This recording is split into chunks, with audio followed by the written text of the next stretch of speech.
Hello বন্ধুরা, এখন আমি দেখো মুড়ি মাখবো।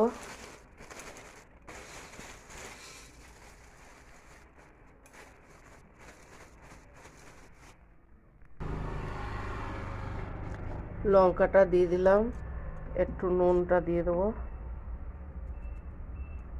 লঙ্কা দিয়ে দিলাম, নুন দিয়ে দিলাম, আর এখন চানাচুর।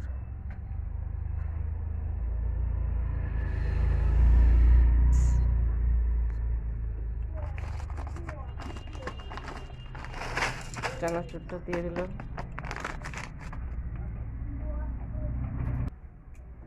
তেলটা দিয়ে দিলাম।